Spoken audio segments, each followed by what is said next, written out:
ஸ்ரீ குருப்யோ நம. பெரியவாச்சரணம். ஹரஹர சங்கர, ஜெய ஜெய சங்கர. திருவிளையாடல் புராணம் தான் பார்த்துட்டு இருக்கோம். இந்திரன் முடி மேல் வளையிடுதல்.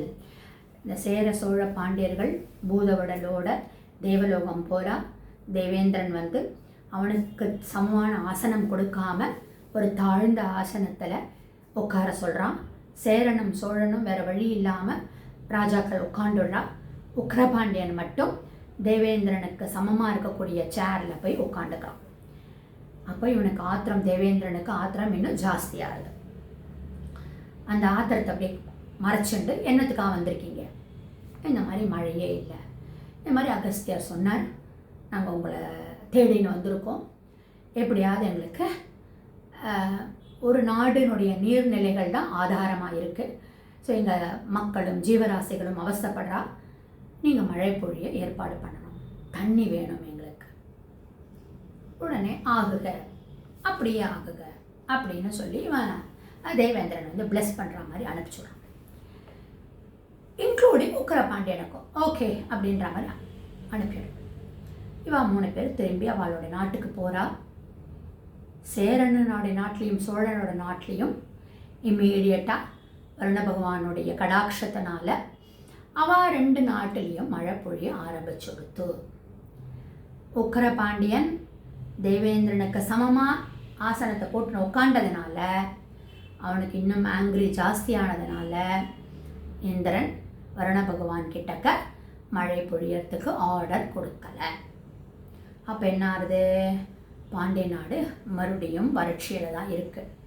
அப்போது சேர நாட்டிலிருந்தும் சோழ நாட்டிலிருந்தும் மழையும் தண்ணீர் வளமும் நல்லா இருக்குன்னு நியூஸ் வந்த உடனே உக்ரபாண்டியனுக்கு புரிஞ்சு போச்சு, ஓஹோ இந்த தேவேந்திரன் தான் இந்த மாதிரிலாம் சூழ்ச்சி பண்ணி இந்த மாதிரி நம்மளுடைய பாண்டிய நாட்டை வன்மம் தீர்த்துக்கிறான், தன்னுடைய கோபத்தை இந்த மாதிரி அவன் காமிக்கிறான் அப்படின்னு தெரிஞ்சு போயிடுது. அப்போது இவன் என்ன சொல்கிறான், இந்த மாதிரி உக்ரபாண்டியன் தேவலோகத்துக்கு போனான் இல்லையா, அப்போது ஒரு இன்சிடென்ட் நடந்தது. என்னென்னா, இந்த சேர சோழ அனுப்பிச்சி விட்றான் இந்த தேவேந்திரன். உக்ரபாண்டியனுக்கு மட்டும் ஒரு பரிசு உனக்கு கொடுத்துருக்கேன் அப்படின்னு சொல்லிட்டுன்னு ஒரு விலை உயர்ந்த முத்து மாலையை கொடுக்குறான். அது முத்து மாலை என்னென்னா ஒரே வெயிட்டாக இருக்குது. ஒரு 15 பேர் தூக்கிண்டு வரா அந்த முத்து மாலையை. ராமர் வந்து சீத்தையை கல்யாணம் பண்ணிக்கிறதுக்கு ஜனகர் கொடுத்த அந்த தனுஷை தனுஷை உடைக்கிறதுக்கு எல்லாரும் தூக்கி பார்த்துட்டு வெயிட்டாக இருக்குன்னு வச்சுட்டா இல்லையா, ராமர் அப்படியே எடுத்தார், உடைச்சார் இல்லையா, அது மாதிரி இருக்கக்கூடிய ஒரு வெயிட்டாக இருக்கக்கூடிய முத்து மாலையை தேவேந்திரன் பரிசுன்னு கொடுக்குறான். இவர் என்ன பண்ணுறான், உக்ரபாண்டியன் ராமர் அப்படியே அந்த தனுஷை தூக்கினா மாதிரி அவன் அப்படி லைட்டாக அப்படி தூக்கிட்டு கழுத்துற மாதிரி போயிட்டே இருக்கான். ஸோ இந்த ஆத்திரம் வேற இந்த தேவேந்திரனுக்கு ஜாஸ்தியாக இருக்குது. இப்போ உக்ரபாண்டியனுக்கு தெரிஞ்சு போயிடுத்து இந்த தேவேந்திரன் நம்மளை பழி வாங்குறான்னு சொல்லிட்டுன்னு. அப்போது நீ இப்படியே வன்மம் தீர்த்துக்கிற அப்படின்னா என்னோட போருக்கு வா, ஒத்தை போருக்கு வா, நீயும் ராஜா நானும் ராஜா. இந்திரனு தேவலோகத்துக்கு நீ அரசன், நான் பாண்டிய நாட்டுக்கு நான் அரசன். அப்போ நீ என் மேலே இருக்க கோபத்தை நாட்டு மக்கள் மேலே காமிக்கிறது நல்லா இல்லை, என்னோட போரிடவா அப்படின்னு உக்ரபாண்டியன் அழைப்பு விடக்க 2 பேருக்கும் போர் உக்ரமாக நடக்கிறது. இந்திரனுக்கு வந்து நம்ம தெரியும் வஜ்ராயுதத்தை வச்சுருக்கக்கூடியவர் இல்லையா இந்திரன். அந்த வஜ்ராயுதத்தால் அந்த உக்ரபாண்டியன் மேலே எரிகிறான்.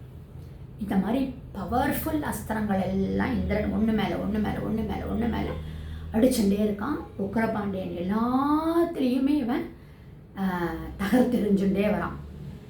அதுக்கும் மேலே இருக்கக்கூடிய ஒரு பவர்ஃபுல் வஜ்ராயுதத்தை மந்திரம் போதி இந்திரன் உக்ரபாண்டியன் மேலே வீசுறம் போச்சே.